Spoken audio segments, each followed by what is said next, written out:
Okay, you're down south. About this time 10 years ago. What are you doing? June 2001, I am down, I worked for a company in Toledo called SSOE, and I was down there for a convention. I was a corporate trainer, so, trainers and developers conference. So I'm done with it, and my husband and my daughter are about to fly down in a few days, and we're all going on a Disney cruise. So my boss tells me, he goes, listen, put all the conference stuff in a box. Ship it off back up here. You don't want to deal with that when you're on the cruise. I said, wow, that's really nice of you. So I go over to the UPS store, which is right across the street from my hotel, go get a box, go back, throw all this junk in it, weighs about 40 pounds. Come back, and I'm standing in line at this UPS store in Orlando, not too far from the entrance to the Disney.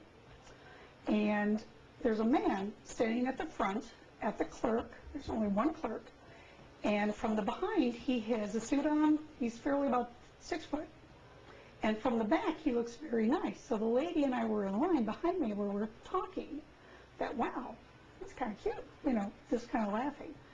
And then he starts getting louder and arguing with the manager that he wants to send this box to France, and it has to be there tomorrow. Well, one of the jobs I worked on, I know in France, they're 6 hours ahead of us. You're not going to get anything there overnight. It's not possible. So the manager's trying to explain to him, sir, we cannot get this tomorrow. It'll be 2 days. And he is furious. I mean, just furious, yelling at them. And finally, he pulls out cash. He lays it down on the counter. It's a box. It's a regular small box that's going, turns around, and walks past the young lady and I. And I have never seen such dark, cold, dead eyes in my life. The man sent shivers down my spine. He was glaring at both of us. He walked out, we turned around, looked at each other and went, I would not want to meet that man on a dark alley. He was scary. Just the eyes. Here it is, 9/11. I come home from work.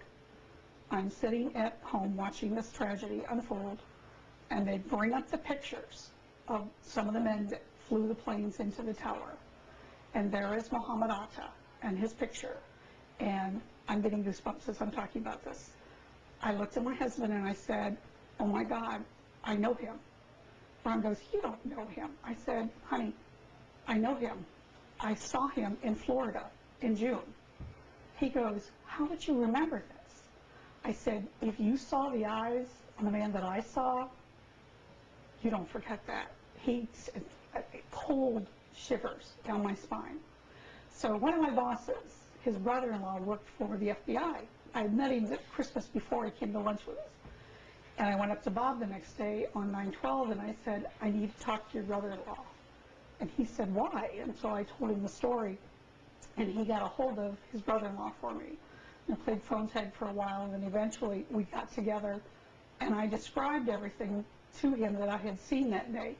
And the advantage that I had is I had my tickets when I set my box home that day, so I knew what time it was, what day it was, the location, everything. He said, perfect, let me call you back. He called me back in a week, and he said, you have no idea how valuable this was to us. I said, why? He said, because 20 minutes before I saw him in the UPS store, he had withdrawn cash at an ATM.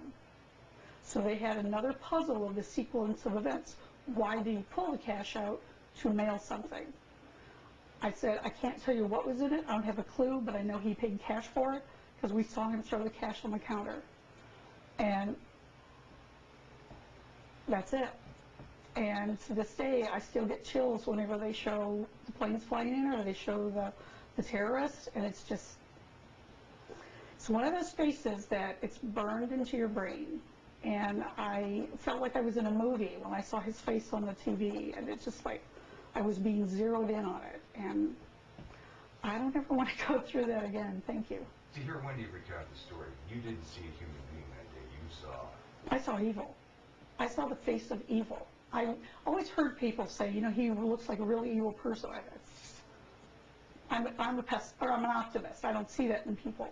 But when that man turned around and glared at me and glared at the woman behind me, I saw cold dead eyes. I saw an evil man. And I'll swear to that, to anybody, that I saw evil. And as you approach 9/11 3 years later, Mm-hmm. how are you going to spend your weekend? Part of it working, since I work in a salon, but there's a couple of programs on TV that I want to watch, and I don't want to see the reenactment of the towers. I don't want to see the horror that happened that day. I don't want to see what this man did to kill thousands of people. What I want to see is how people have gone ahead with their lives, or, you know, children that were born out of this, that have carried the tradition of, we're America, we go forward, we don't go backwards. We remember who died with us, but we go forward, and we'll fight it. We'll fight it for as long as we can. Where do you think Mohamed Atta is now? Oh, I guarantee you he's in hell, right next to Osama bin Laden. Guarantee you. There's no doubt in my mind. No doubt. I felt like it was my duty to give them the information that they needed about this man. And I would do it again in a heartbeat. Excuse me, I wouldn't hesitate. And you've had the benefit of 10 years to kind of put this all together. Mm-hmm. And what strikes you? The audacity to take an airplane and make it into a human bomb, and to needlessly and mindlessly kill people and not have 1 cent of remorse about it. It just, I can't fathom that much evil in my head, but I know it exists because I saw it in that man's eyes. And now, you put all this stuff together, they put the investigation together. Mm-hmm. You probably have some information that you're privy to that others aren't, but Correct. You're the flight school and that sort of stuff. He was within, the location of my hotel and the location of that UPS store was within 5 minutes of the flight school. It all adds up. Mm-hmm. And that's where the FBI agent told me. He said, you filled in a piece of the puzzle that we didn't have before. How does that make you feel? Proud. Proud. Anything we can do to help him. Anything. And I did a little hooray the day I heard Osama was killed. It was like, thank you. Took a while, but... It took a while. It doesn't matter. I think in our country it's one of those mottos that may take years, but we will find you. I was very happy about that. Did you look into the background of Mohamed Atta at all? No, I really, you mind? No, no problem. Thank you. No, I did not. How come? Kevin, that man's face scared me so much. I don't want to know. I don't care that what led to his being that evil to do that day, because I don't want to waste my time. I don't want to waste my time on somebody who kills needlessly and mindlessly kills people for no reason whatsoever. He's not worth my time to look into it. That's for the psychologist. Or was he the mastermind? He was the mastermind between all 4 planes, from what I understand. At least that's what I heard from that's as much as the FBI agent would tell me, is that he was the head guy, and he did all of it. But I don't feel he's worth my time or my effort to go back and look at anything about him. Those people that died in that tower are worth my time. Those stories are the ones I want to hear, not his. He's sitting next to the devil, I know that.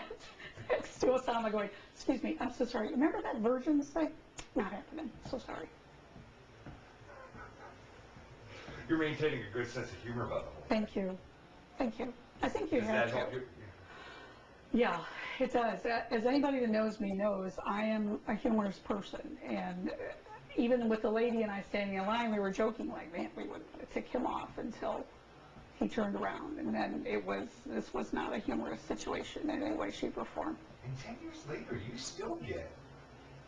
I get cold chills. I still see his face when I think about it. When I watch those planes go in, as I've watched a couple of programs the last couple of weeks, I get cold chills.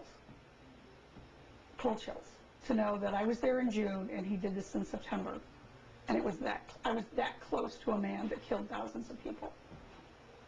No thanks.